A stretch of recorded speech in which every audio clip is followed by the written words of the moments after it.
Boa tarde, pessoal. Para quem me acompanha aqui no Instagram e tem acompanhado os stories, na última caixinha de perguntas eu recebi muitas perguntas, consegui responder uma boa parte e algumas perguntas que eu achei bem interessantes eu resolvi fazer esse vídeo para poder estar explicando esse assunto de uma forma melhor. Até porque são alguns assuntos um pouco complexos, então é mais fácil explicar dessa maneira, tá? Então, eu recebi uma pergunta referente, e até era um assunto que eu já queria estar abordando aqui com vocês, sobre a relação da SOP com o intestino. E aí agora a gente vai estar conversando sobre isso. Mas, para que a gente entre nesse assunto, primeiro a gente precisa entender sobre intestino, sobre microbiota intestinal.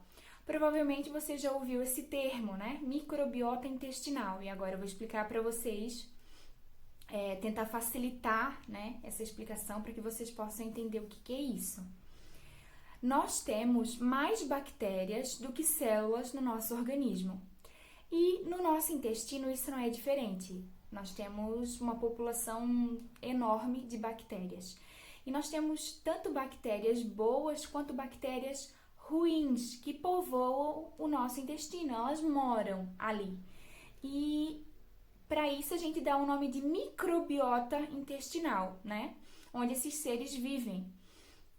E quando há um aumento das bactérias ruins e uma diminuição das bactérias boas, nós temos um problema que atualmente é muito falado e que você já deve ter ouvido, que se chama disbiose intestinal. Então, a partir da disbiose intestinal, quando você tem um aumento de bactérias ruins, uma diminuição das bactérias boas, se iniciam os problemas. Por quê, Nutri? Por que começam os problemas? Essas bactérias boas, elas têm algumas funções no nosso organismo. E uma delas é realizar um processo que se chama desconjugação do estrogênio, né? Estrogênio estradiol, que é um hormônio importante para nossa saúde, para nossa fertilidade e outras funções que esse hormônio exerce no nosso corpo. Então, elas realizam uma transformação nesse hormônio e devolvem ele para a corrente sanguínea para que ele possa exercer as funções dele. E quando nós temos um aumento das bactérias ruins, uma diminuição das bactérias boas, nós temos a circulação de hormônios comprometida. Primeiro motivo pela qual uma disbiose intestinal é ruim, não só para a mulher com SOP, mas para qualquer outra mulher, porque prejudica a circulação de hormônios e com essa circulação prejudicada vai prejudicar as funções que esse hormônio teria. E uma das funções do estradiol, além de atuar no nosso intestino, ele também atua na nossa vagina, modulando o pH vaginal. Então, por um quadro de disbiose intestinal, você pode gerar um quadro de disbiose vaginal, fazendo com que desregule outras funções do seu corpo. E esse quadro de disbiose vaginal, ele acaba comprometendo os espermatozoides, porque eles morrem mais rápido.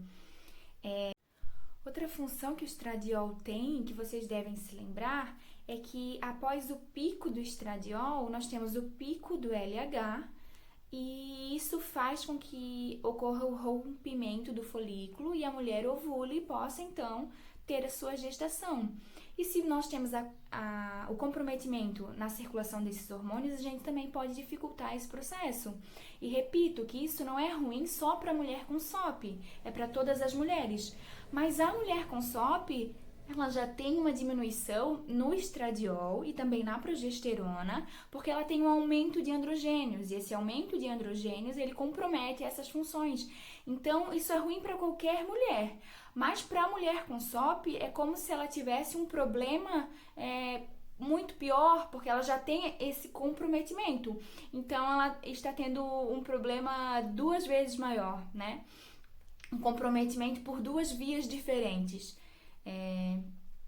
Outro ponto que nós temos que pensar é aumento da permeabilidade intestinal. O nosso intestino ele tem células que são bem juntinhas. E quando nós temos esse problema que se chama disbiose intestinal, ocorre um aumento da permeabilidade. Então, começa a ocorrer um espaço entre essas células.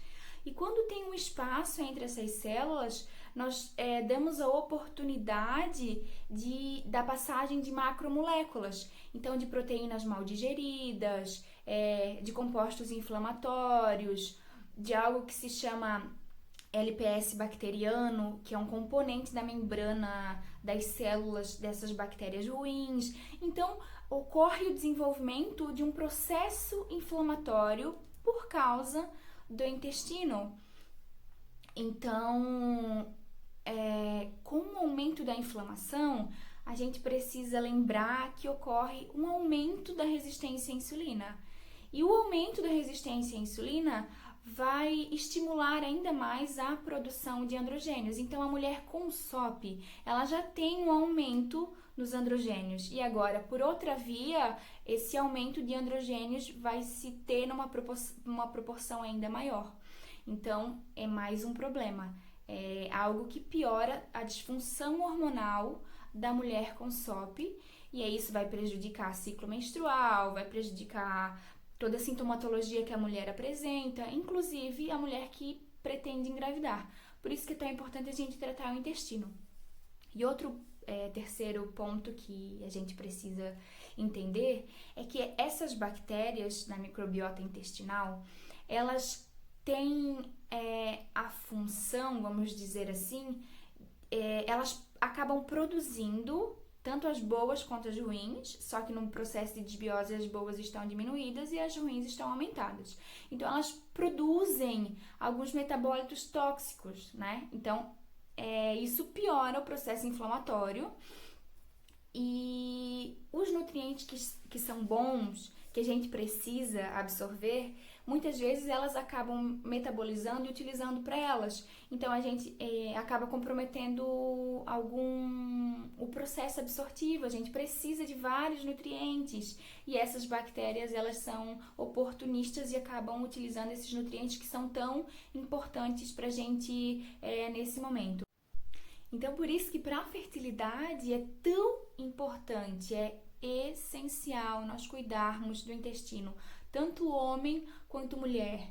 Não é só a mulher com SOP que tem a sua vida prejudicada por um funcionamento intestinal ruim. São todas as mulheres. Inclusive, algumas mulheres são inférteis por um funcionamento intestinal ruim. Algumas mulheres desenvolvem o quadro de SOP por um funcionamento intestinal ruim.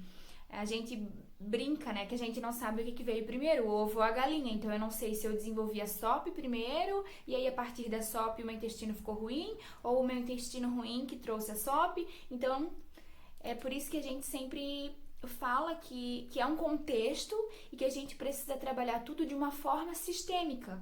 Quando a gente fala que tem que trabalhar de uma forma sistêmica, é que é o todo, é o conjunto, né? Então, digestão, funcionamento intestinal, tá tudo junto, tá tudo ligado. E a gente precisa corrigir isso tudo para chegar aonde a gente quer, para chegar num objetivo da melhora de uma sintomatologia, na prevenção de algum problema, ou no sonhado positivo. E eu me lembro que também me perguntaram na caixinha sobre a relação do intestino SOP com as doenças autoimunes. E aí eu acabo explicando isso aqui quando eu falei para vocês do segundo ponto, que é quando acontece a abertura das células, nós temos a passagem de macromoléculas. Quando a gente tem a passagem de macromoléculas, a gente acaba ativando o nosso sistema imunológico, porque essas macromoléculas, elas deveriam ter sido digeridas. E aí, quando elas entram mais inteiras, o nosso sistema imunológico não reconhece aquilo ali, e aí começa todo um processo inflamatório, uma disfunção imunológica, e aí a gente pode desenvolver a tireoidite de Hashimoto, a doença de Graves e todos os outros problemas que estão envolvidos. Então, é assim que funciona, tá tudo ligado. Vamos pensar na infertilidade como algo muito maior que está diante dos nossos olhos e pensar em tratar isso de uma forma sistêmica. Então, a nutrição é base para qualquer tratamento. cuidar da população de bactérias boas e das bactérias ruins. Não deixar que haja essa desproporção e que a gente tenha esse quadro de desbiose. Ai, Nutri, mas o meu intestino é bom. Eu vou no banheiro todo dia. Quantas vezes? Porque eu já peguei vários casos de a pessoa ir no banheiro 3 vezes por dia. Então, o fato de você evacuar todos os dias, muitas vezes mais de uma vez, não quer dizer que seu intestino seja saudável. No consultório, a gente avalia isso.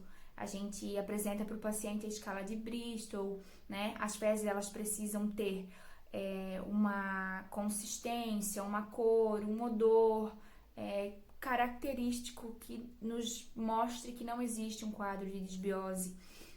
Então, o intestino constipado é característica de uma desbiose, gases, muitos gases, com cheiro muito forte, distensão abdominal, quando a gente fica muito estufado, diarreia, quando as fezes elas não têm uma consistência, quando elas são muito despedaçadas. Então, é uma série de fatores que a gente avalia.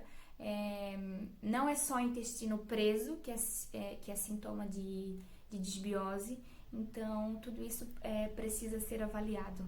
Para a gente recapitular, no meio de todas essas informações, os 3 motivos pela qual a mulher com SOP e qualquer mulher que planeja engravidar precisa ter um intestino saudável o primeiro deles, por uma circulação hormonal adequada, porque a gente precisa de hormônios para uma série de funções, então a gente precisa de uma adequada circulação desses hormônios.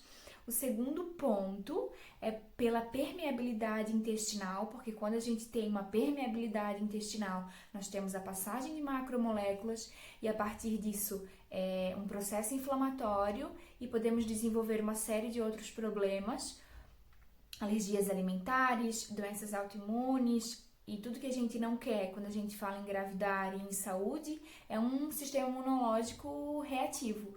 E o terceiro é pela absorção de nutrientes que a gente precisa e porque essa microbiota também produz metabólitos tóxicos que pioram o processo inflamatório. Então, esses são os 3 motivos pela qual a gente precisa de um intestino saudável. Qualquer dúvida, deixa aqui a perguntinha, deixa aqui o comentário que possivelmente eu vou responder. Um beijinho. E vamos cuidar do nosso intestino para chegar no nosso positivo e também na melhora da nossa saúde.